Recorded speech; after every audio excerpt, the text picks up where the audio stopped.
어둠 밤 중에 하늘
부활하셨습니다.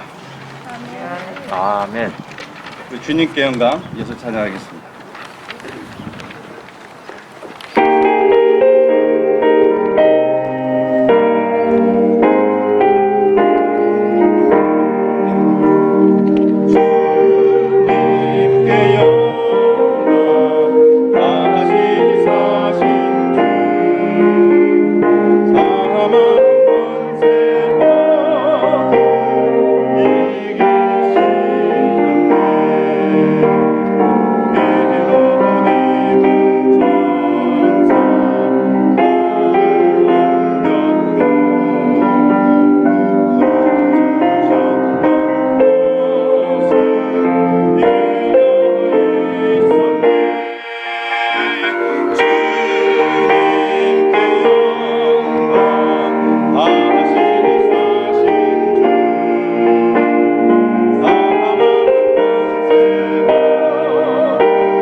기도하겠습니다.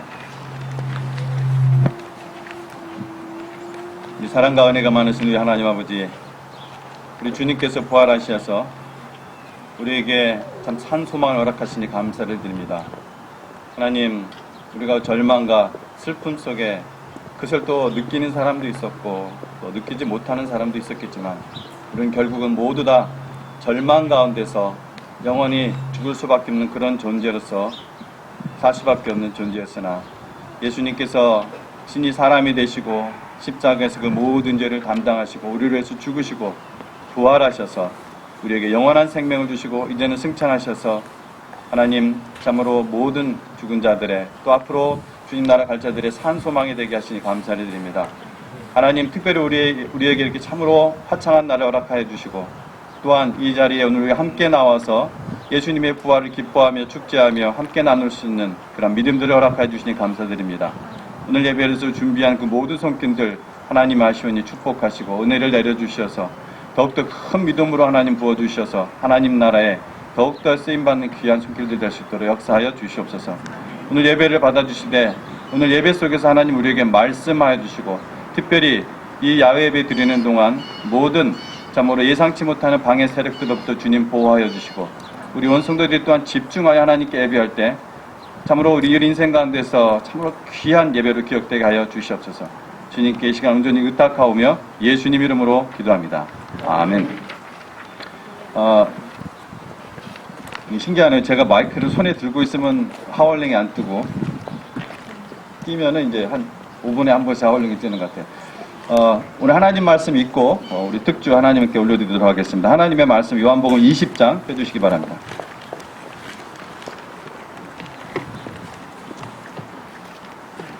요한복음 20장 11절에서 18절까지의 말씀입니다.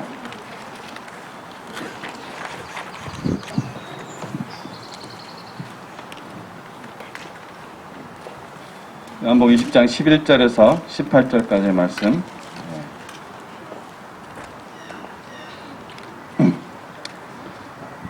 우리 다 찾으셨으면은 15절까지는 제가 읽고 16절부터 18절까지는 우리 함께 읽도록 하겠습니다. 15절까지는 제가 혼자 읽고 16절부터 18절까지는 올투게더 함께 읽도록 하겠습니다.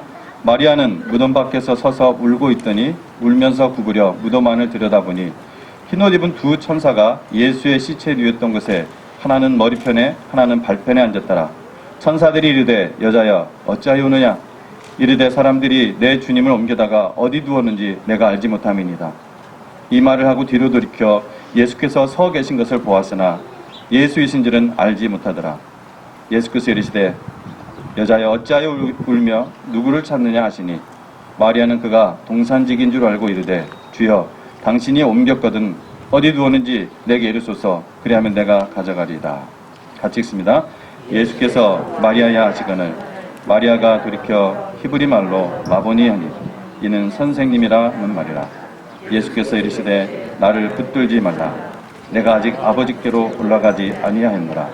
너는 내 형제들에게 가서 이르되 내가 내 아버지 곧 너희 아버지 내 하나님 곧 너희 하나님께로 올라간다 하라 하시니 막달라 마리아가 가서 제자들에게 내가 주를 보았다 하고 또 주께서 자기에게 이렇게 말씀하셨다 이르니라. 아멘. 우리 특주하는 자매님들 어디 계시죠? 뒤에 있었구나. 자, 앞으로 가서 한번.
아멘. 아멘. 감사합니다. 우리 성은자매, 그 다음에 성경자매, 두 자매님이 참 의미 있는 찬양 우리에게 들려주고 또 하나님께 영광을 돌렸습니다. 그 사랑이라는 찬양인데요. 나중에 이 찬양도 함께 부르기로 합니다. 먼저 우리 잠깐 너무 이렇게 오랜만에 저희가 그래도 좀 오늘 참석 못한 분이 있지만은 오랜만에 제가 이렇게 참석했는데 우리 저 뒤에 이제 경찰 폴리스인게도 아침에 제가 만났는데 오늘 예배에 대해서 소개를 했더니 오겠다고 해가지고 왔네요. 가끔 저하고 만나요. 저 파킹라스에서 저희 교회를 지켜주는 형제인데 저만 보면은 빠더 그래가지고 빠더 아닌데 이제 페스타라고 하는데 예. 우리 참 우리 교회를 좀 지켜주고 특별히 그러는 우리 폴리스인데 또 지난주 왔던 박선호 형제 어디 있나요? 어디? 예. 박선호 형제님하고 우은숙 자매님 손 들어봐 주실래요? 거기 있군요. 예. 거기하고 우리 폴리스 형제 예. 우리 이름을 내가 까먹었네. Yeah, we'd like to welcome you. Give a big clap to them. 그리고 오랜만에 뵙는 얼굴들이 많은 것 같은데 제가 마스크를 쓰고 있고 또 제가 저한테는 햇빛이 직사로 쎄서 제가 눈을 잘 못 뜨겠어요. 솔직히 제가 눈이 굉장히 좀 약한 편이거든요. 그래서 일단은 말씀을 나누고 일단 교제 시간에 나누도록 하겠습니다. 그래도 한번 예배 끝나고 또 우리 헌신 시간이니까 바로 분위기가 그러니까 좀 좌우 보면서 샬롬으로 좀 서로 좀 인사 좀 나눌까요? 샬롬? 예, 샬롬.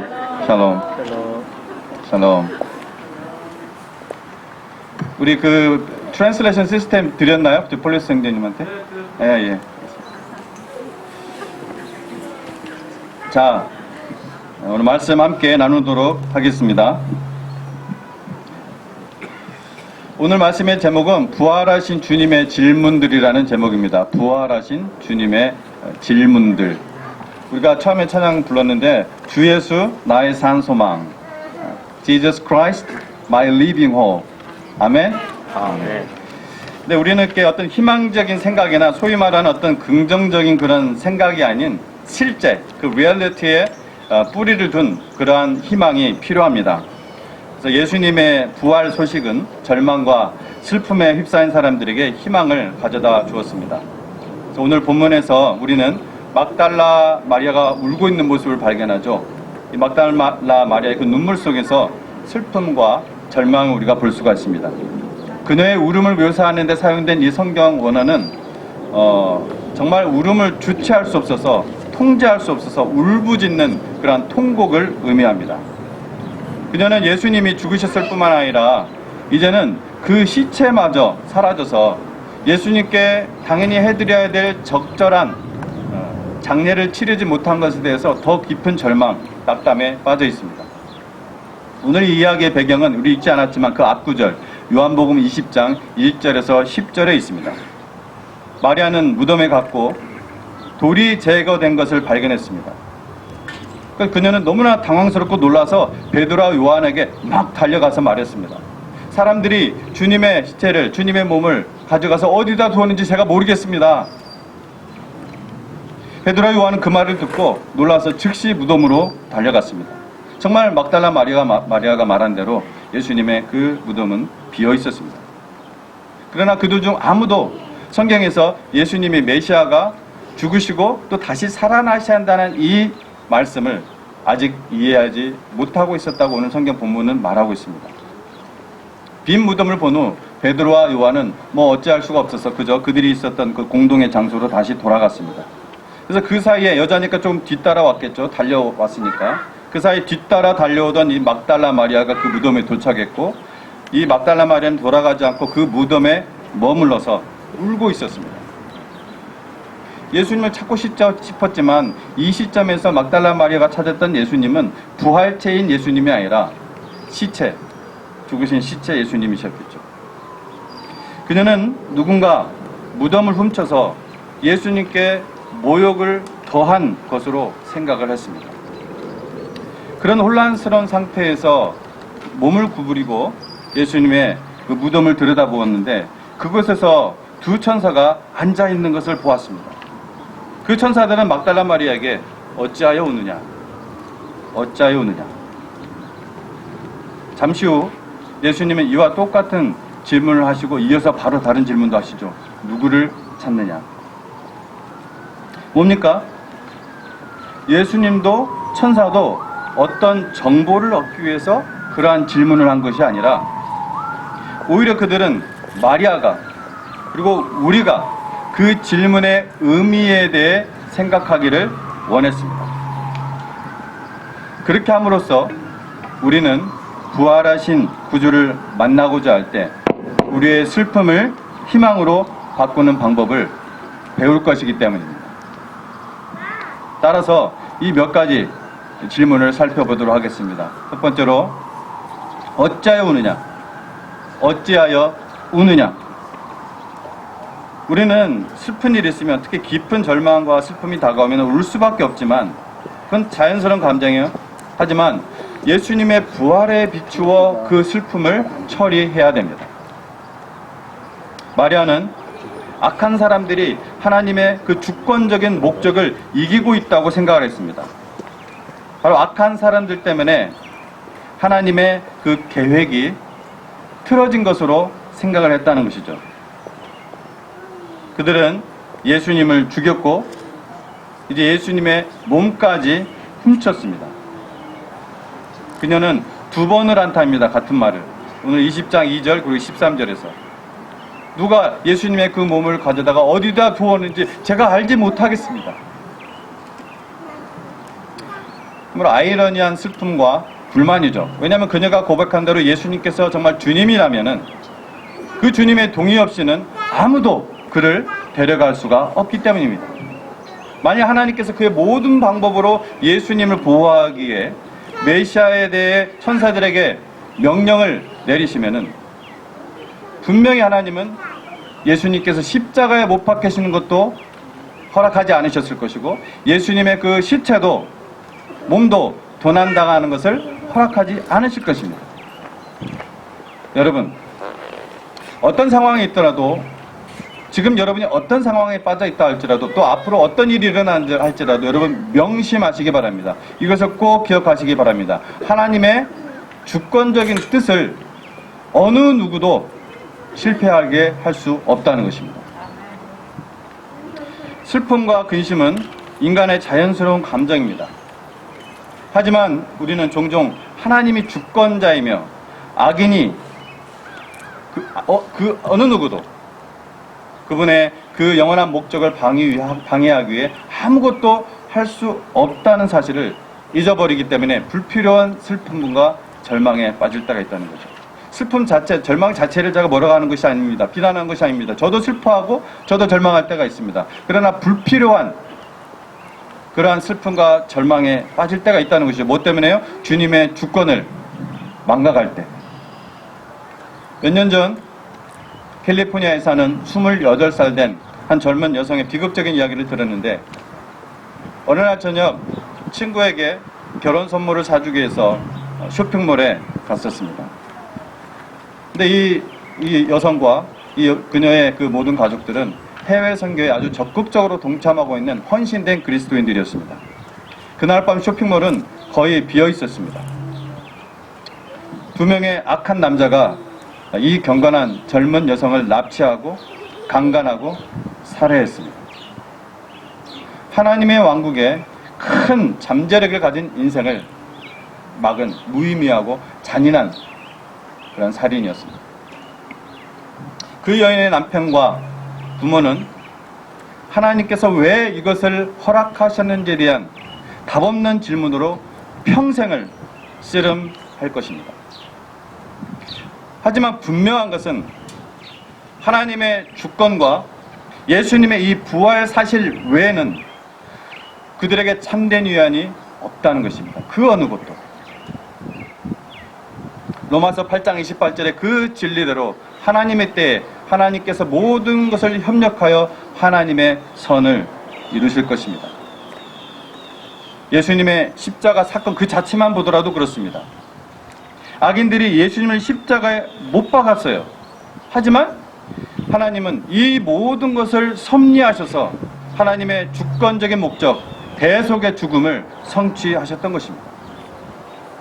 그러므로 예수님의 그 십자가의 부활을 믿어 하나님의 자녀가 되었다는 이 사실보다 더 큰 복은 없는 것입니다.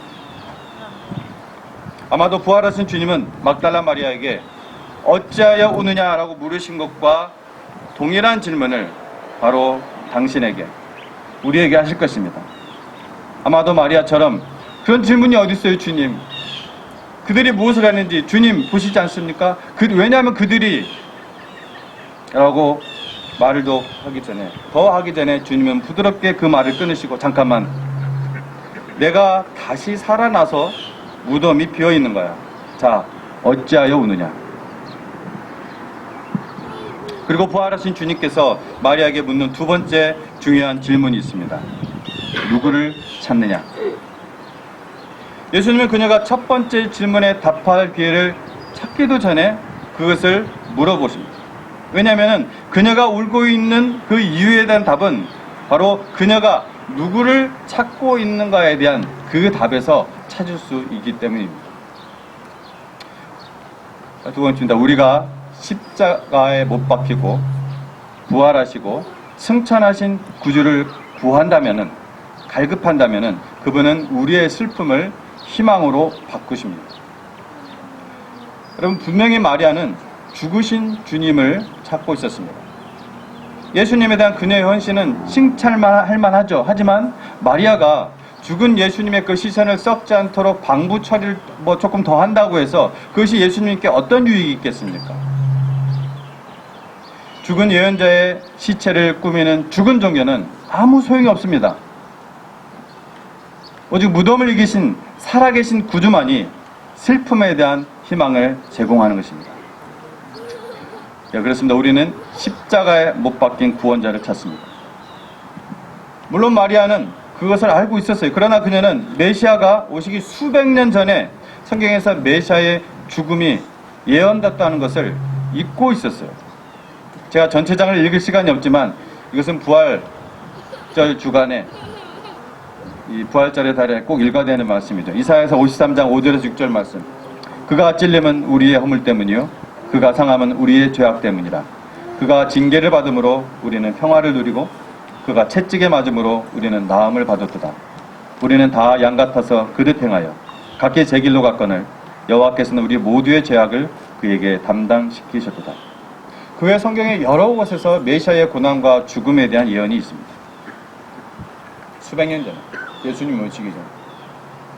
예수님은 양을 위해, 목숨을 바치기 위해 이 세상에 오셨다고 친히 자신의 죽음에 대해서 자신이 말씀을 하셨어요.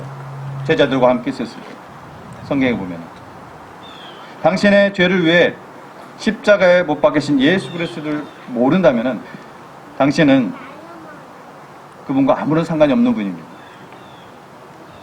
주님과 아무런 관계가 없는 분이에요. 그러나 죄인을 위해 예수님께서 십자가에서 흘리신 그 피를 신뢰한다면 하나님께서 당신의 그 모든 죄를 용서해 주시고 뿐만 아니라 하나님의 자녀 삼아 주실 것입니다. 성경에서 예수님의 죽음을 예언한 것처럼 또 예수님의 부활을 예언했습니다. 이사야 53장에서 선지자 에사야는 우리의 범죄함을 위해 창에 찔리신 분이 승리의 전리품, 전쟁에서 승리하면 그 전리품을 나누잖아요. 함께 그 전우들과 함께 그 승리의 전리품을 어떻게 나누실 건지에 대해서 바로 이어서 이야기합니다. 앞에는 죽음에 대해서 얘기하고 십자가의 구원에 대해서 얘기하고 바로 이어서 승리의 전리품을 어떻게 나눌 것인지 계속 이야기를 하고 있습니다. 이사야 53장에서 예수님께서 무덤에 머물러 계셨다면 그렇게 할 수가 없겠죠. 그렇다면 예수님은 성경에 예언된 그 메시아가 아닙니다. 우리가 믿을 분이 아닙니다. 그러나 예수님은 부활하셨습니다. 부활하신 구주만이 그렇게 할 수 있는 것입니다. 시편 22편 22절에서 예수님의 십자가의 죽음을 묘사하고 하나님의 구원에 대해 이야기한 후에 메시아는 선포합니다. 내가 주의 이름을 형제들에게 선포하고, 뭐라고요? 내가 주의 이름을 형제들에게 선포하고. 너무나 평범한 것 같지만 여러분 이 말씀을 잘 기억하시기 바랍니다. 내가 주의 이름을 형제들에게 선포하고, 여기서 내가는 예수님이고요, 주는 바로 아버지 하나님을 얘기하는 겁니다. 자, 오직 부활하신 구주만이 그렇게 할 수 있었는데, 자, 여기서 주목할 예수님의 말씀이 있습니다. 오늘 읽었던 말씀 20장 17절 말씀입니다. 너는 내 형제들에게 가서 이르되, 너는 내 형제들에게 가서 이르되. 자, 예수님께서 여러분 그의 제자들에게 형제들이라고 부른 것이 이 구절이 처음입니다. 자기 제자들에게 내 형제들, my brethren 이렇게 부른 것이 이 구절이 처음이라는 것은 아주 의미심장해요. 왜 그렇게 말씀하셨을까요? 바로 시편 22편의 이 예언이 성취되었다는 것입니다.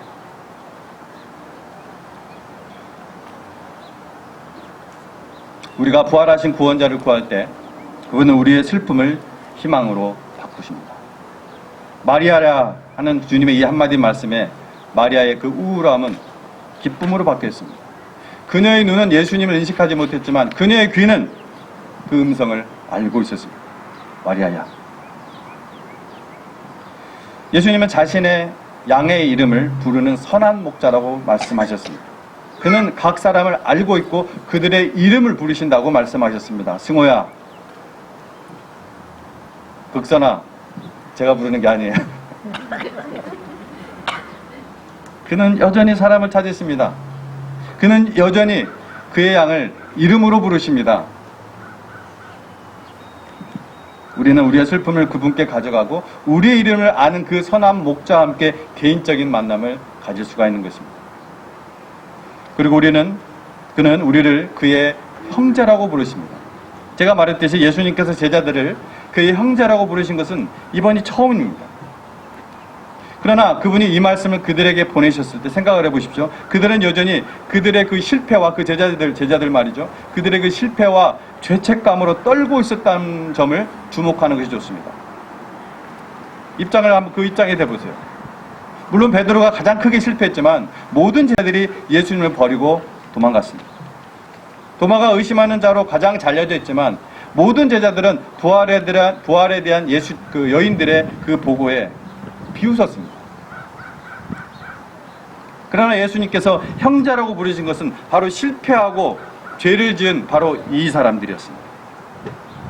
그들이 마리아에게서 그 말을 들었을 때 저는 그들이 주님이 우리를 무엇이라고 부르셨다고요? 다시 한번요. 주님이 우리를 무엇이라고 부르셨다고요? My brethren. 내 형제들. 상상할 수 있겠죠? 그녀가 그것을 확인해 주었을 때 그들의 슬픔은 희망으로 바뀌었을 것입니다. 어쩌면 당신도 슬픔 속에서 주님을 의심하거나 심지어 그분을 부인했었을 수도 있습니다. 그러나 마리아처럼 그분을 찾으면, 구하면 슬픔이 소망으로 바뀔 줄로 믿습니다. 마지막으로 우리는 부활하신 구주를 어떻게 구해야 하는가? seeking 해야 되는가? 그런 의미입니다.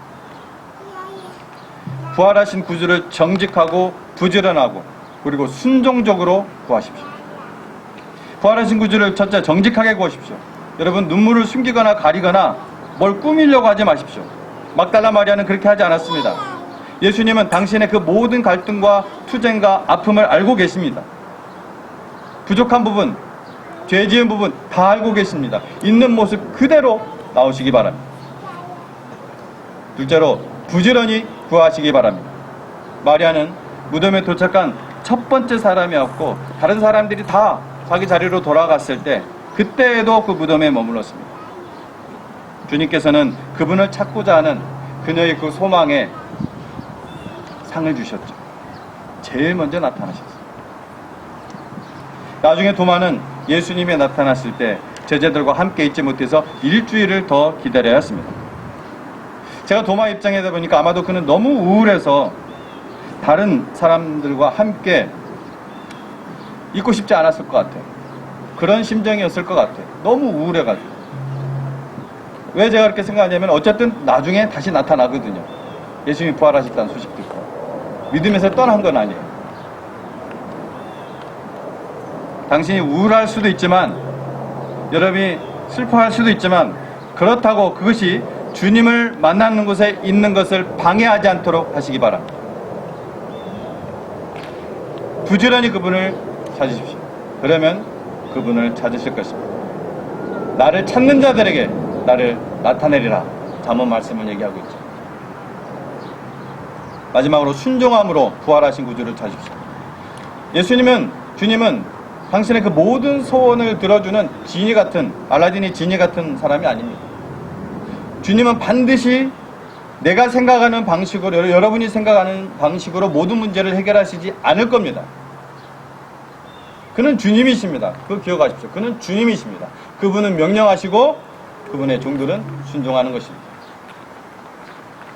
예수님께서 마리아에게 여기에 있으려는 그 집착을 그만두고 형제들에게 가서 전하라고 말씀하셨을 때 저는 그녀가 예수님과 함께 바로 계속해서 거기에 머무르고 싶었을 것이라고 확신합니다. 그녀가 떠나기 전에 예수님께서 갑자기 사라지셨는지 성경은 기록하고 있지 않지만 그렇지 않았다면 예수님의 명령에 순종하기가 아주 어려웠을 거예요. 부활하신 구세주와의 그 놀라운 만남을 떠나서 어쨌든 자기의 말을 믿지도 않을 상심에 빠져버린 그 제자들에게 간다? 어려운 일입니다. 그러나 마리아는 순종했습니다. 당신이 그분께 순종할 때 그분은 당신의 슬픔을 희망으로 바꾸실 것입니다. 여러분 반드시 여러분이 주님을 믿고 계시다면 반드시 그것을 경험해 보아야 합니다. 경험해서 알아야 합니다. 결론입니다. 오늘 당신의 슬픔이나 시련이 무엇이든 예수님께서 죽음을 이기셨기 때문에 당신은 희망을 가질 수가 있습니다. 그는 죽음에서 다시 살아나셔서 마리아에게 물으신 것과 동일한 질문을 당신에게 하십니다. 어찌하여 오느냐? 누구를 찾느냐? 눈물을 통해 간절함으로 부활하신 구주를 찾으면 하나님이신 그분은 당신의 슬픔을 희망으로 바꾸실 것입니다. 정직함으로, 부지런함으로, 순종함으로 그분을 찾는 여러분 되시기를 주의 이름으로 축복합니다. 기도하겠습니다.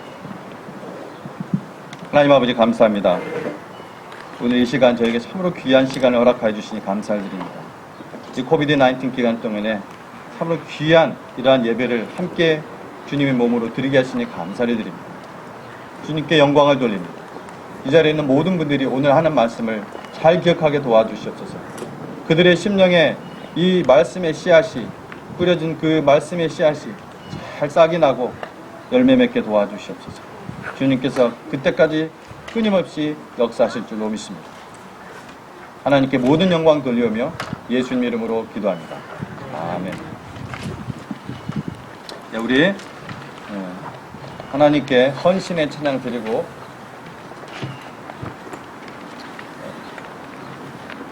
헌금함은 따로 돌리지 않습니다. 헌금함은 그냥 우리가 늘 하던 대로 제일 앞에 있습니다. 여러분 자연스럽게 준비하신 헌금 드리고 찬양 우리 예수 부활했으니 함께 찬양 드리고 이렇게 하도록 하겠습니다.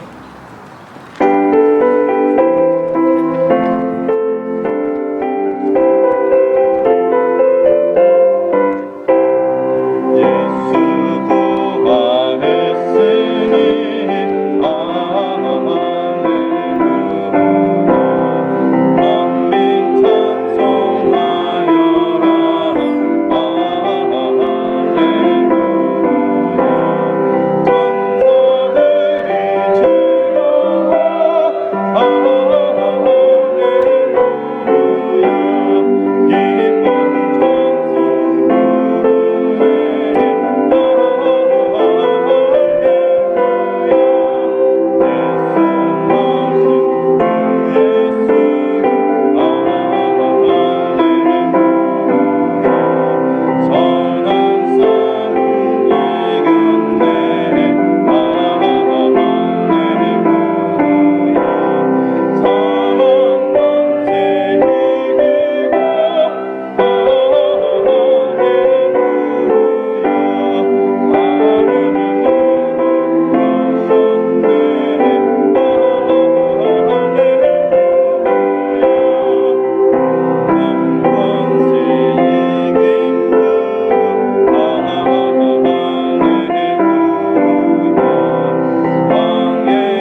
각자 기도하고 또 드리고 들어가겠습니다. 반주 계속해 주시기 바랍니다.